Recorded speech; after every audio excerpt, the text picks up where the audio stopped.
তো বন্ধুরা, আজ হচ্ছে গিয়ে বৃহস্পতিবার। আর আমি কিন্তু প্রত্যেক বৃহস্পতিবার মা লক্ষ্মীর পুজো করে থাকি। অর্থাৎ মা লক্ষ্মীর একটা ঘট আছে, সেই ঘটে জল ভরে তার উপর আমের শাখা দিয়ে, তার মধ্যে 7খানা সিঁদুরের ফোঁটা দিয়ে, তারপর আলপন দিয়ে আর প্রদীপ জেলে মা লক্ষ্মীর পুজো করি। তারপর মা লক্ষ্মীর ব্রতকথার বই পড়ি, তারপর শঙ্খ বাজাই।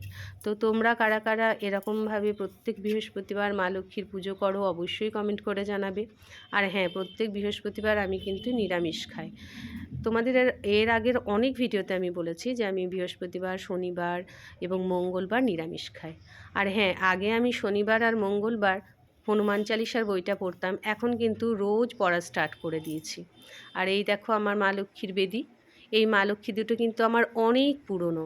মা লক্ষ্মী দুটো একেবারেই রং চটা হয়ে গিয়েছিল। তো আমাদের যে মা দুর্গা ঠাকুর তৈরি করে তাকে দিয়েই মা লক্ষ্মী দুটো আবার আমি নতুন করে রং করা করিয়েছি। একেবারে নতুনের মতো লাগছে মা লক্ষ্মীর মূর্তি দুটো। তো দেখো আমার মা লক্ষ্মীর পুজো হয়ে গেছে, এবার চলো রান্না বসাবো। তো দেখো আজকে নিরামিষ রান্না করছি, পাঁচমিশালি একটা সবজি, যার মধ্যে আছে আলু, বেগুন, টমেটো, ধনেপাতা কুচি, ক্যাপসিকাম কুচি, আছে লঙ্কা কুচি, মূলো। আমি কিন্তু আগে শুকনো লঙ্কা ব্যবহার করতাম, এখন ইদানিং কিন্তু শুকনো লঙ্কা ব্যবহার করা একেবারেই ছেড়ে দিয়েছি। সব সবজিতেই এখন আমি কাঁচা লঙ্কাটা ব্যবহার করি। আর হ্যাঁ, আগে আমি খুব রিচ রান্না করতাম, এখন এই আজ 1 বছর থেকে অল্প তেলে রান্না করা শিখেছি। মানুষ চাইলে সবই পারে, আগে আমি অল্প তেলে রান্না করতেই পারতাম না, এখন কিন্তু সব তরকারি অল্প তেলে রান্না করার চেষ্টা করি।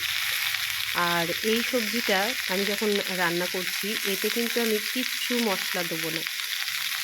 এতে শুধু একটুখানি পাঁচফোড়ন আর একটু হলুদ, একটু নুন, সামান্য একটু মিষ্টি আর 3-4টে কাঁচা লঙ্কা চিড়ে দিয়ে দেবো। আর কোনো কিছু সবজির মধ্যে এই সবজির মধ্যে আর কোনো কিছু আমি মশলা ব্যবহার করব না। আমি কিন্তু প্রত্যেক সবজিতেই একটুখানি চিনি দিয়ে থাকি।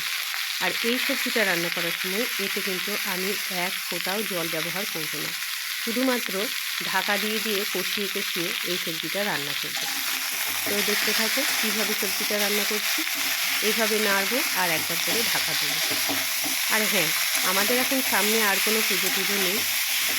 অঘ্রাণ মাসে আসছে নবান্ন, যেটা আমাদের বীরভূম সাইডে খুব ধুমধাম করে পালন করা হয় এই নবান্ন উৎসবটি। আর এদিকে দেখো ভাতও বসিয়ে দিয়েছি, ভাত ফুটতে লেগেছে।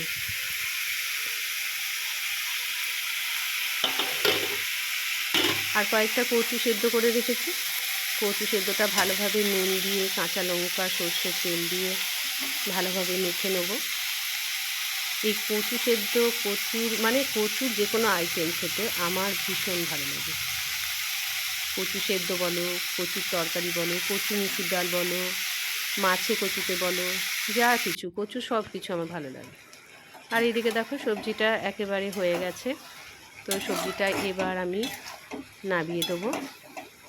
তো দেখেছো এর মধ্যে কিন্তু কোনো মশলা আমি দিইনি, শুধু পাঁচফোড়ন, কাঁচা লঙ্কা আর একটু সামান্য হলুদ, সামান্য নুন, সামান্য মিষ্টি। তো তোমরাও এইভাবে কিন্তু রান্না করে দেখতে পারো, আশা করছি তোমাদের খেতে ভালো লাগবে। আর এদিকে আমার ভাতও হয়ে গেছে, তো ভাতের ফ্যান ঝরানো বাকি আছে। তো চলো দেখা হচ্ছে নেক্সট ভিডিওতে। আমার এই লং ভিডিও যদি তোমাদের ভালো লেগে থাকে তাহলে অবশ্যই আমার ভিডিওতে একটা লাইক দিও আর আমার চ্যানেলটা সাবস্ক্রাইব করে দিও।